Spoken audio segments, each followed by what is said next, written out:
Hello and welcome everyone to the OCVarsity Gridiron Show Week 2. I'm your host, Jonathan Khamis, being joined by Dan Albano and Steve Fryer, and we're going to go at you right away. But first, guys, we're going to talk about just how awesome it was to see the smiles on so many kids' faces this last week. I was fortunate enough to cover 2 games, and I'll never forget those smiles. It was quite a day to be back out there after such a long time off, right, Dan? Oh yeah. The proverbial light at the end of the tunnel was reached for a lot of teams, and a lot more are going to come on board. But yeah, it was great to be out in the field. You can definitely see the enthusiasm, from the players who've been waiting a long time. Yeah, I'll tell you what, it was fun to be there. The kids were just excited about it. My favorite moment from it really was, El Medina quarterback Keys, first snap of the whole season for him. He fumbles it. Afterward, I talked to him. He goes, "How in the world could I do that? I've been waiting so long to do that." But he did really well. He threw a couple touchdown passes, ran for another. But it was pretty funny to talk to that kid. He was so excited, probably too amped up, and kind of fumbled away that first snap, but settled down pretty good and had a great game. It was a blast to be out there. Well, guess what? He totally redeemed himself. Okay, he sure guys, did. We're going to talk about Trinity League football. It's the first matchup of the year for Orange Lutheran, their first game of the year, rather. They will be taking on Servite. This will be Friday night at St. John Bosco. Okay. Everyone's just trying to figure out where they're going to play this year, and people are getting it done. You love to see it. Okay. What did Servite do last week? They defeated Damien 42-6, and we'll talk to Steve about that shortly. But Dan, you have some news about Orange Lutheran, and talk about a couple of the studs they have over there. They did not play last week, but they got the Friars. And what do you take from this matchup? Well, I think Orange Lutheran's a little bit of a mystery team to me. I'm not sure if they like that label, but we're going to find out a lot more about them coming up. This week, with the matchup for me, I'm wondering about, for Orange Lutheran is that they have at least, they have an opt-out player in the secondary, a good cornerback, Bryce Phillips, and he's opted out. And they already have another senior who's already at Arizona State, and that's RJ Regan, who was all county last year. So there's 2 outstanding cornerbacks. And then here it comes rolling in Servite, who has already played a game, and you got Noah Fafita, who already threw for over 300 yards. And you have those receivers with T-Mac McMillan and Keon Burnett, a recent USC commit. So this is going to be an interesting order for Orange Lutheran. I'm interested, I think Logan Gonzalez is positive. He's going to be the sole dual threat quarterback for Orange Lutheran this year. And there's a couple of running backs that I'm interested to see how do for the Lancers. Jason Terry, Desmond Jackson.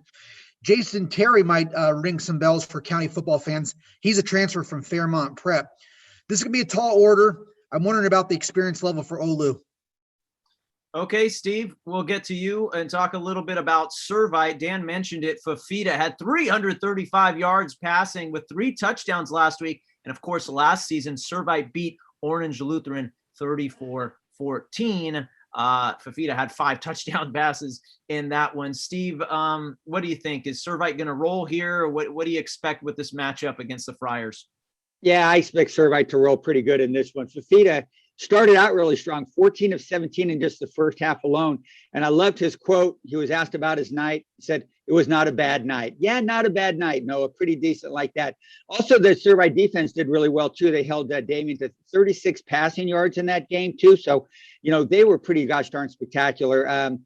Servite's the number 2 team in the county for sure. Mishveho's 3, whoever else you want to throw in there. But Mater Dei is our number 1 team. Is Servite good enough this year to beat Mater Dei? We're going to find out, but for sure they look like they have a pretty sizable edge over Orange Lutheran. All right, guys, let's head down south for South Coast League play. This will be the first game of the season for both Capistrano Valley and San Clemente. This game is at San Clemente Friday night. Last year, the Tritons beat the Cougars 36-14, but it goes down as a forfeit in the record books. Okay, who are we talking to first? Dan, I got you with San Clemente. They return 11 starters on both sides of the ball this year, but are starting a new quarterback. He's a junior, Dan. What do you have to say? The Tritons are going to start their new quarterback, Lachlan, and I'm interested to see how he debuts for the Tritons, a St. John Bosco transfer. And, the reports are that he's a great leader and he's really fit in well at San Clemente. So I think that's going to be interesting. But I think the most telling thing for me is I'm interested in the San Clemente defense. They're facing a pretty good look here with Capistrano Valley, Seaview League team, but D'Artagnan's a good quarterback. So is Hayden Cook. So this could be a good test for the San Clemente defense. And I, started to look at, they're up front, Rendon, Vaughn, Schwartz, Loth. I mean, they got three good defensive line. Did I mention Vaughn as well? There's an up and coming guy that Coach Ortiz is high on. And then you look at the secondary, or you go, linebacker, you got Caden Robertson. You got in the secondary, you're looking at maybe some James Bull or Batson. I mean, that's a lot of quality players on defense. Ortiz is a defensive minded coach. And I'm interested to see how the Tritons start out the season. They could be, the favorite in the South Coast League. All right, Steve, let's talk about Capo now. They returned quarterback D'Artagnan Masio, and I'm going to ask you to spell his last name, Steve, at the end of this. That's our quiz. Much love to D'Artagnan, great quarterback there. Sean Curtis starts his second season as a coach, and Capo returning quite a few numbers on their side. They return 14 starters. Steve, what about the Cougs? Moussiaux, D'Artagnan Masio. He's a very good quarterback. All-league guy last year. He played some club ball this year too, so it's not like he's had that long layoff as well.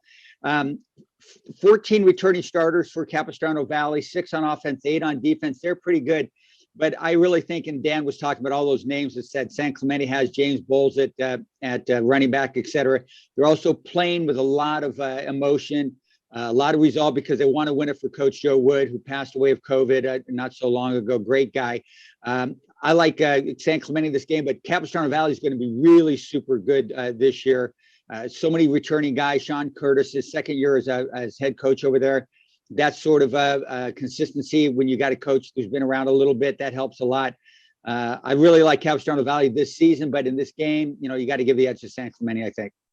All right, sun is setting, and we know how cold it is when the sun is setting this time of year, guys. How do you like those March football games at night? I am cold, guys. I got my long johns on. Too much information. Okay, let's talk about Corona Del Mar at Los Alamitos Friday night. Dan, we'll start with you. As last season, CDM beat Los Al 48-14. Of course, the Sea Kings had an amazing year. Last week, Los Alamitos defeated Milliken 59-0, and you can't talk about Los Al without talking about their outstanding quarterback, Dan. Yeah, they got a pretty special sophomore duo going now. Malachi Nelson and Maki Lemon. That's a great sophomore duo. Malachi at quarterback, he has got a good arm. A lot of short stuff they threw on the bubble screens and the quick outs, but he's very good arm and moves well and very promising. Got a lot of offers, big time offers. And then Lemon is a speed demon, and that's going to be a great duo to watch over the years. But first game out of the chute, Los Al, they're going to have to clean up the penalties in a hurry.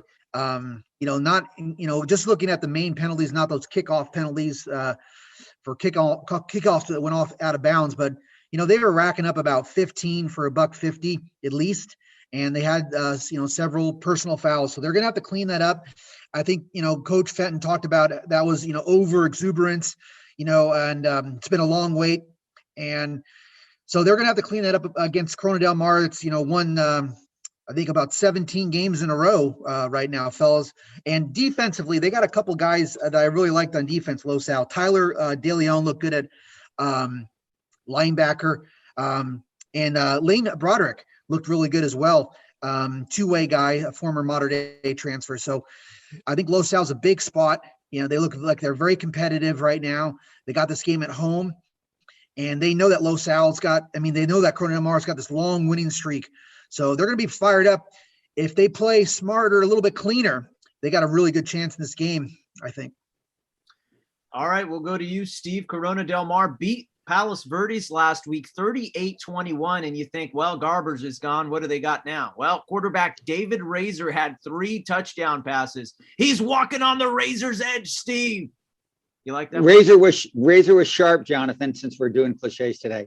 Tommy Griffin had 2 touchdown catches in that game, too. Some people might remember Tommy Griffin is the big play guy in the state playoffs last year for the Sea Kings. Dan Albano is correct. 17 in a row for the Sea Kings after going 16-0 last season. Pretty good running back over there, too. Jason Vicencio ran for a couple touchdowns. Got another pretty good receiver at Ryan Zimmerman over there. And their defense was good. Palos Verdes got a good offense. So, they gave up 21 points, but, it's still the opening game. You really don't know a lot about the other opponent. But Corona del Mar is really good this season. We got Corona del Mar number 6 in our county top 25. We got Los Al at 9. I think our rankings are going to hold up in this game. I think Corona del Mar is going to win this game. It's at Los Al on campus stadium. But, Corona del Mar, boy, they got to be feeling really good about themselves. Lost a lot of really good players from last year, Humphreys, Garbers, etc. But I really like the Sea Kings to take this game. Might be a really high-scoring game, too, guys. This might be 45-42, something like that. Look forward to seeing that one. Yeah, it's going to be another fun week of high school football games. And for Dan and Steve, everyone stay safe out there, and we'll hopefully see you at the games.